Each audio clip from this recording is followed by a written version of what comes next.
खबर की ओर आपको बता दें कि कोटा में जन अनुशासन कर्फ्यू के तहत आज शहर में पुलिस कड़ी निगरानी रख रही है। शहर में जगह जगह नाकाबंदी है, अधिकारी राउंड पर है और अगर बिना वजह लोग घरों से बाहर निकलेंगे तो उन पर भी सख्त कार्रवाई की जाएगी। एसपी केसर सिंह ने बताया कि जन अनुशासन कर्फ्यू के तहत जरूरी वस्तुओं की बिक्री को छोड़कर सब बंद रहेगा। शहर में 62 स्थानों पर पुलिस ने नाकाबंदी की हुई है।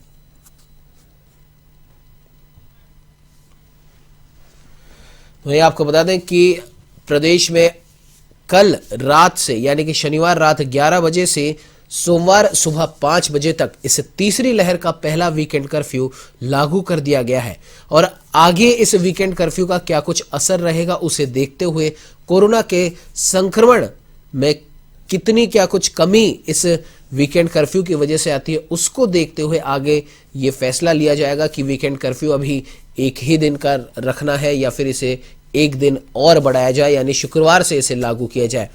फिलहाल सबसे बड़ी बात यहां पर देखने वाली यह है कि कोरोना संक्रमण की रफ्तार धीरे धीरे बढ़ती जा रही है। हालांकि प्रदेश के मुख्यमंत्री अशोक गहलोत खुद इस बढ़ती रफ्तार को लेकर चिंतित हैं। लगातार वो लोगों से सोशल मीडिया के जरिए, ट्विटर के जरिए, डिजिटल माध्यम से, वीडियो कॉन्फ्रेंसिंग के जरिए लोगों से संवाद कर रहे हैं, अधिकारियों से, जनप्रतिनिधियों से संवाद कर रहे हैं और जनता को, प्रदेशवासियों को कोविड प्रोटोकॉल अपनाने की सलाह दे रहे हैं।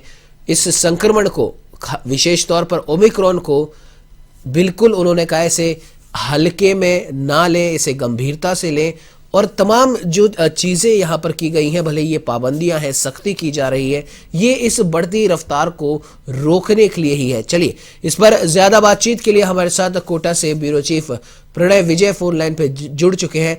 जी प्रणय, जानना चाहेंगे, तीसरी लहर का पहला वीकेंड कर्फ्यू लागू कर दिया गया है जो कि शनिवार रात 11 से सोमवार सुबह 5 बजे तक जारी रहेगा और सरकार की तरफ से कहा गया है कि अगर केस बढ़ते हैं तो इस वीकेंड कर्फ्यू का दायरा भी बढ़ाया जा सकता है। फिलहाल आपसे जानना चाहेंगे आज कोटा में क्या कुछ माहौल देखा जा रहा है इस वीकेंड कर्फ्यू के तहत? आज पहला दिन है वीकेंड कर्फ्यू का, मतलब आज से शुरुआत हुई है। प्रदेश में जैसे पूरा दिन कर्फ्यू रहेगा तो कोटा में भी आवश्यक सेवाओं जैसे दूध, फल, सब्जी को छोड़कर सभी सेवाएं बंद हैं। शनिवार रात 11 बजे से सोमवार सुबह 5 बजे तक ये वीकेंड कर्फ्यू की गाइडलाइन लागू की जाएगी। इधर जो केस लगातार बढ़ रहे हैं, कोटा में भी लगातार केस बढ़ रहे हैं, इसलिए कोटा पुलिस और कोटा का स्वास्थ्य विभाग पूरी तरीके से सावचेत है।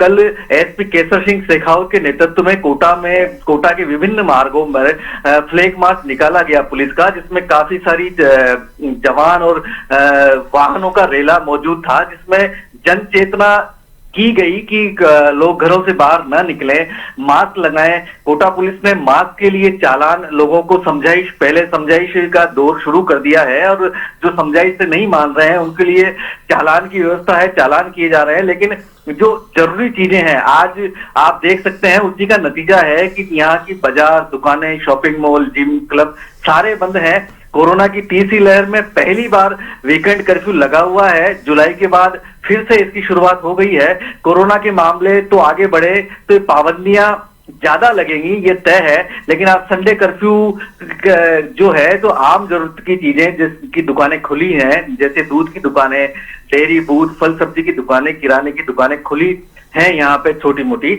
लेकिन आम जरूरत की दुकानें मतलब 8 बजे तक खुली रहेंगी।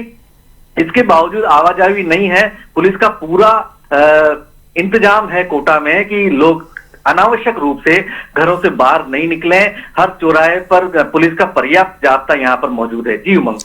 जी बिल्कुल प्रणय, और जानना चाहेंगे जिस प्रकार से जब वीकेंड कर्फ्यू नहीं था, पाबंदियां थी, रात को 10 बजे तक बाजार बंद करने के लिए कहा गया था, उस समय सरकार की तरफ से आदेश थे कि जो होम डिलीवरी है, जो खाने की है या फिर जरूरी वस्तुओं की है, वो चालू रहेगी। तो आपसे जानना चाहेंगे वीकेंड कर्फ्यू में भी क्या खाने की या फिर कुछ और जरूरी चीजों की होम डिलीवरी चालू है अभी?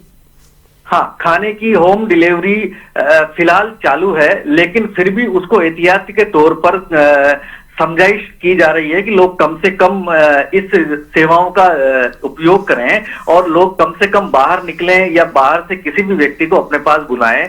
इसकी पूरी की तरीके से मुनादी की गई है कि हर तरीके से सावधानी, सतर्कता ही जरूरी है। क्योंकि कोटा में आप देख सकते हैं पहली लहर और दूसरी लहर में कोरोना ने कहर बरपाया था, लोग अस्पतालों में जगह नहीं थी, और फिलहाल जो तीसरी लहर है उसमें भी कमोबेश स्थिति यही चलती आ रही है। फिलहाल लोग अस्पताल में भर्ती नहीं है, लेकिन जिस तरीके से बड़ी संख्या में कोटा की हर कॉलोनी में, हर इलाके से नए नए केस आ रहे हैं, उसको देखते हुए प्रशासन पूरी सतर्कता अपना रहा है।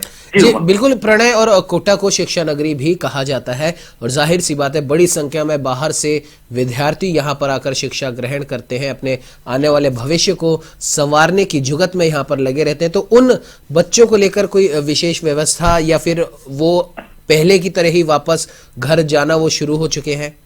नहीं उमंग, आप देखिए कि कोटा में जो कोचिंग है वो कोटा की रीढ़ मानी जाती है जी। पहली और दूसरी लहर में बच्चे यहाँ पर आए थे तो उनको प्रॉपर तरीके से बसों की व्यवस्था करके भेजा गया था, लेकिन फिलहाल ऐसा नहीं है। फिलहाल बच्चे अपने हॉस्टल्स में है, हॉस्टल्स में पूरी तरीके से जो सैनिटाइजेशन और वो पूरी व्यवस्थाएं की जा रही है। कोचिंग संस्थान जो हैं उनके जो संचालक हैं वो खुद इस बात को लेकर गंभीर हैं कि अगर बाय द वे बच्चे यहाँ से चले जाते हैं तो वापस हालात थोड़े से विकट हो जाएंगे कोटा के लिए। तो उनको रोकने के लिए यहाँ जो कोरोना गाइडलाइंस की जो पालना है उसका पूरा अनुशासित रूप से, संयमित रूप से कार्यक्रम किया जा रहा है। बच्चों को समझाइश की जा रही है, बच्चों प्रॉपर मास्क में है। कोचिंग संचालक जो है इस बात का पूरा ध्यान दे रहे हैं। इवन अभी 1-2 दिन पहले कोचिंग और विद्यालय के प्रतिनिधि मंडल कलेक्टर, जिला कलेक्टर उज्जवल राठौर से मिले थे इसी बात को लेकर, इसी दृढ़ निश्चय को लेकर कि हम छात्रों की रक्षा के लिए और उनकी सुरक्षा के लिए पूरी तरीके से मुस्तैद हैं। ऐसी सिचुएशन नहीं हो कि बच्चों को वापस कोटा से जाना पड़े। जी बिल्कुल प्रणय, हमारे साथ जुड़ने के लिए, तमाम जानकारी साझा करने के लिए आपका बहुत बहुत धन्यवाद।